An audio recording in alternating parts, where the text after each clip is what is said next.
Tuhan bersamamu.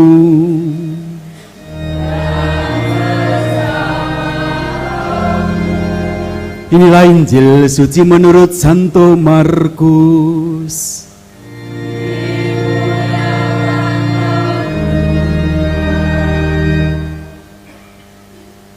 Setelah Yohanes Pembaptis ditangkap, datanglah Yesus ke Galilea memberitakan Injil Allah. Katanya, waktunya telah genap, kerajaan Allah sudah dekat, bertobatlah dan percayalah kepada Injil. Ketika Yesus sedang berjalan menyusur Danau Galilea, ia melihat Simon dan Andreas, saudara Simon. Mereka sedang menebarkan jala di danau, sebab mereka adalah penjala ikan. Dan Yesus berkata kepada mereka, "Mari, ikutlah aku, dan kamu akan kujadikan penjala manusia." Lalu mereka pun segera meninggalkan jalannya dan mengikuti dia.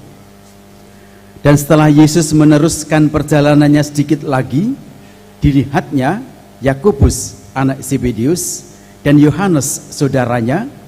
Mereka sedang membereskan jala di dalam perahu.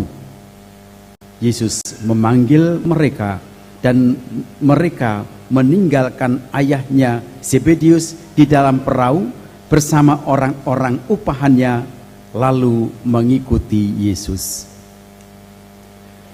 Demikianlah sabda Tuhan.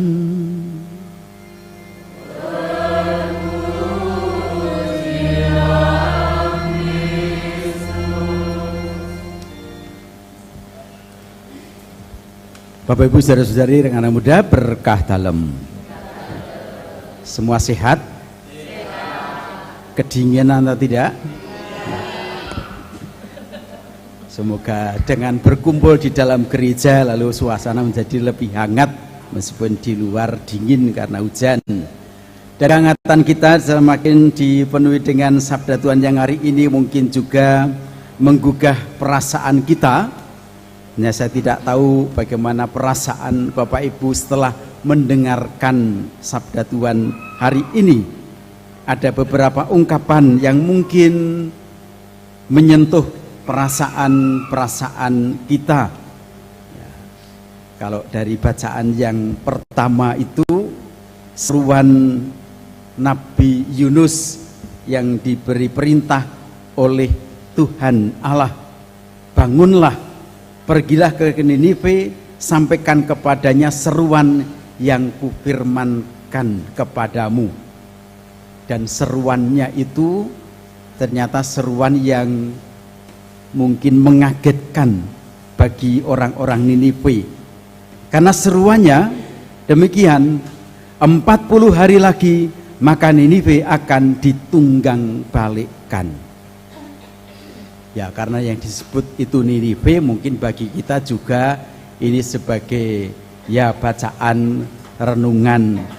Tapi kalau kemudian kata-katanya diganti 40 hari lagi wedi akan ditunggang balikkan.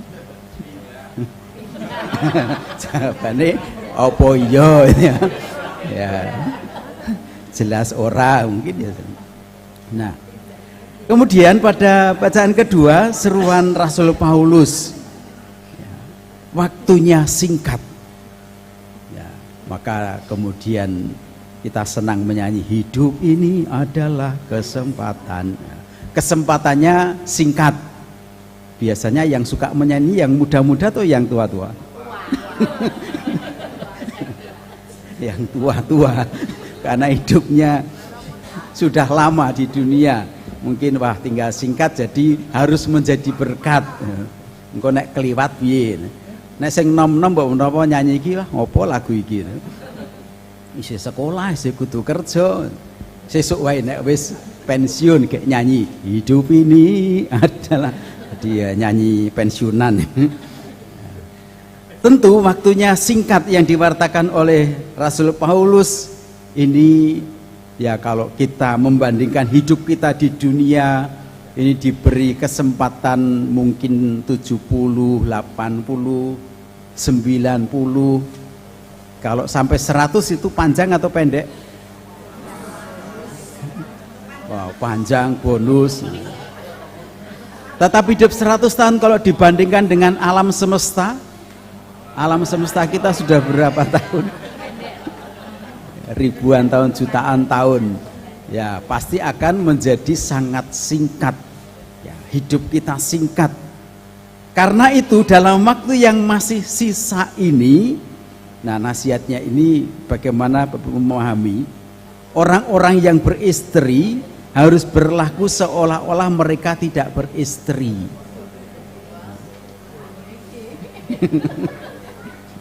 Mungkin terus masing-masing menafsirkan sendiri. Piye iki? Sing dibojo kaya-kaya ora duwe bojo. Terus nyanyi, hidup ini adalah kesempatan ya. Orang-orang yang menangis seolah-olah tidak menangis. Iki angel. Mimpi berbes mili. Orang-orang yang bergembira seolah-olah tidak bergembira. Senang-senang diumpetke. Orang yang membeli seolah-olah tidak memiliki apa yang mereka beli. Orang yang mempergunakan barang-barang. Nah ini pendeknya. Jadi untunglah bahwa oleh Rasul Paulus diberi ini kesimpulan. Karepe iki jane apa? Mengatakan orang yang beristri seolah-olah tidak beristri, yang membeli seolah tidak mempunyai, yang bergembira seolah tidak bergembira. Pendeknya, nah ini mungkin menjadi lebih jelas. Orang-orang yang mempergunakan barang-barang duniawi seolah-olah sama sekali tidak mempergunakannya. Atau dengan kata lain, ya menghimbau supaya orang menggunakan harta duniawi tanpa tenggelam di dalamnya. Ada sikap lepas bebas. Mungkin ini juga bisa menggugah rasa perasaan kita. Ya mungkin pertama-tama rasa kebingungan. Iki karepe apa? Dalam bacaan Injil, seruan Yesus kepada orang-orang yang dijumpainya, yang disebut ada beberapa nama. Yang pertama adalah Simon dan kemudian Andreas yang disebut di sini. Mereka dipanggil oleh Yesus, mari ikutlah aku.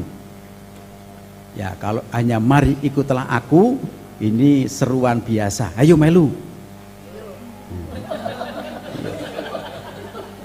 Kalau orang yang spontan, ayo nenek sing kritis dijak ning ndi. Nah, ayo melu aku ning ndi dhisik. Ayo melu aku ning kali. Lah napa ning kali ya. Tapi Yesus memberi langsung maksud dari seruan itu, mari ikutlah aku, kamu akan kujadikan penjala manusia. Ini kira-kira Simon dan Andreas bagaimana mendengar seruan itu? Kamu akan kujadikan penjala manusia. Mungkin dalam hati juga menangkapnya, ki karepe apa? Maksudnya apa? Kok menjala manusia? Tetapi dikatakan bahwa mereka ini kemudian meninggalkan jalannya, mereka mengikuti Yesus. Mereka pun segera meninggalkan jalannya dan mengikuti Dia. Dan masih ada lagi yang lain, Yakobus, Yohanes, mereka juga dipanggil dengan cara yang sama. Mereka meninggalkan ayahnya. Jadi panggilan Yesus yang mungkin bagi banyak orang menimbulkan pertanyaan, iki karepe apa? Bagi mereka inilah panggilan yang memang menjadi keharusan. Mereka segera meninggalkan kehidupannya yang lama dan memasuki hidup baru. Nah, dari apa yang diserukan baik oleh Nabi Yunus, Rasul Paulus maupun juga oleh Yesus Kristus sendiri, bagi kita akan terus menjadi pertanyaan. Lalu kita ini mendapat seruan apa? Kita ini diajak untuk apa pada masa sekarang ini? Baik anak-anak, remaja, orang muda, yang dewasa, yang sudah lanjut usia. Nah, sekarang ini Tuhan menghendaki apa? Kalau melalui Nabi Yunus, orang-orang Niniwe dikehendaki supaya mereka bertobat dan percaya. Rasul Paulus menghendaki supaya jemaatnya di Korintus itu juga bisa ugah hari dan tidak perlu bingung dengan kehidupan, melainkan supaya mencari jati diri dan makna kehidupan. Orang-orang yang dipanggil Yesus juga mendapat seruan untuk mengikuti perjalanan Yesus. Nah, kita sekarang mendapat seruan apa?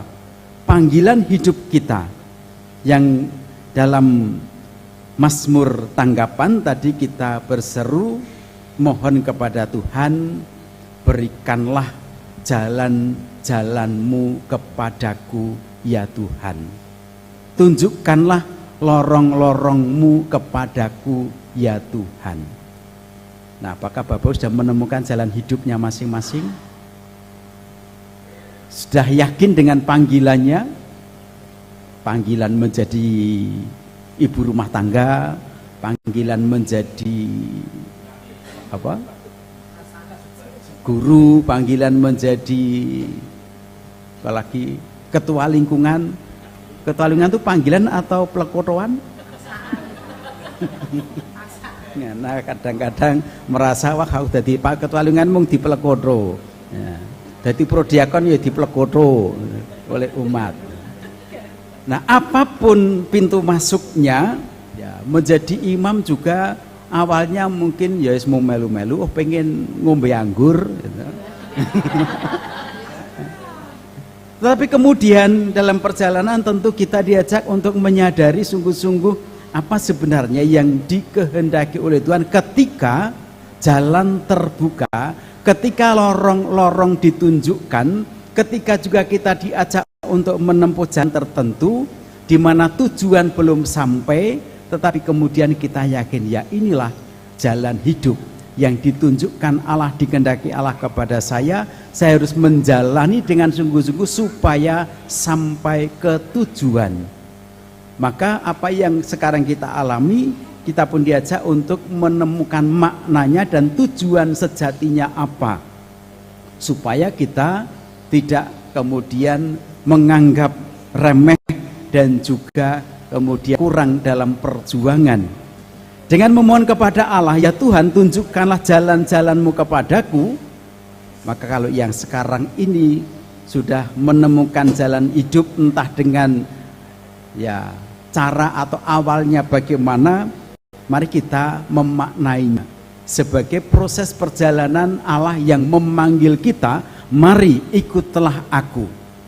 Lalu kata-kata Yesus, kamu akan kujadikan penjala manusia, itu bisa kita tempatkan jalan hidup kita.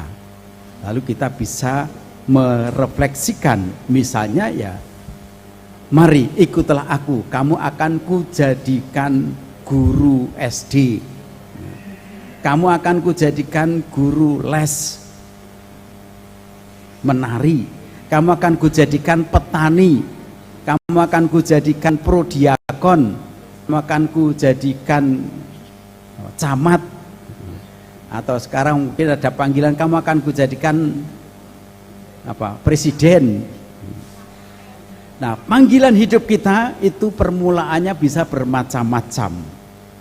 Bagaimana lalu proses itu kita maknai dan dengan sungguh-sungguh kita menemukan maksud panggilan Allah dan kehendaknya dengan jalan yang ditunjukkan itu, agar akhirnya kita menemukan yang terbaik. Sepertinya Rasul Paulus dengan mengatakan pergunakanlah barang-barang duniawi seolah-olah kamu tidak mempergunakannya, supaya jemaat pada waktu itu menyadari tujuan hidup beriman, tujuan hidup persekutuan umat beriman adalah menuju kerajaan Allah, menuju kehidupan yang abadi. Dan kalau ada lagu hidup ini adalah kesempatan, bisa kita maknai inilah kesempatan kita untuk menjalani hidup ini sesuai dengan rahmat yang dianugerahkan kepada kita. Bisa jadi ketika kita menjalaninya tetap timbul kesulitan-kesulitan. Sepertinya para murid juga tidak serba mulus dalam menjalani tugas kerasulannya. Rasul Paulus juga tidak serba mudah menjalani perutusannya. Demikian juga Yunus sebagai nabi. Maka apapun yang kita hadapi, mari kita persatukan dengan Allah sendiri, dan semoga hal-hal duniawi tidak menghalangi kita untuk menyatukan diri kita dengan Allah, tetapi sebaliknya hal duniawi semakin mendukung dan menjadi sarana bagi kita semakin mengalami rahmat Tuhan, berkat Allah yang meneguhkan perjalanan hidup kita. Maka sabda Tuhan hari ini mungkin juga sebagian kalimat-kalimatnya mengusik perasaan-perasaan kita, menimbulkan kebingungan kita, tapi kita diteguhkan oleh Kristus sendiri yang memberikan gambaran Allah memanggil kita untuk hidup bersama Dia. Allah memanggil kita untuk terlibat dalam karya-karyanya menuju kehidupan yang sejati. Kemuliaan kepada Allah Bapa dan Putra dan Roh Kudus,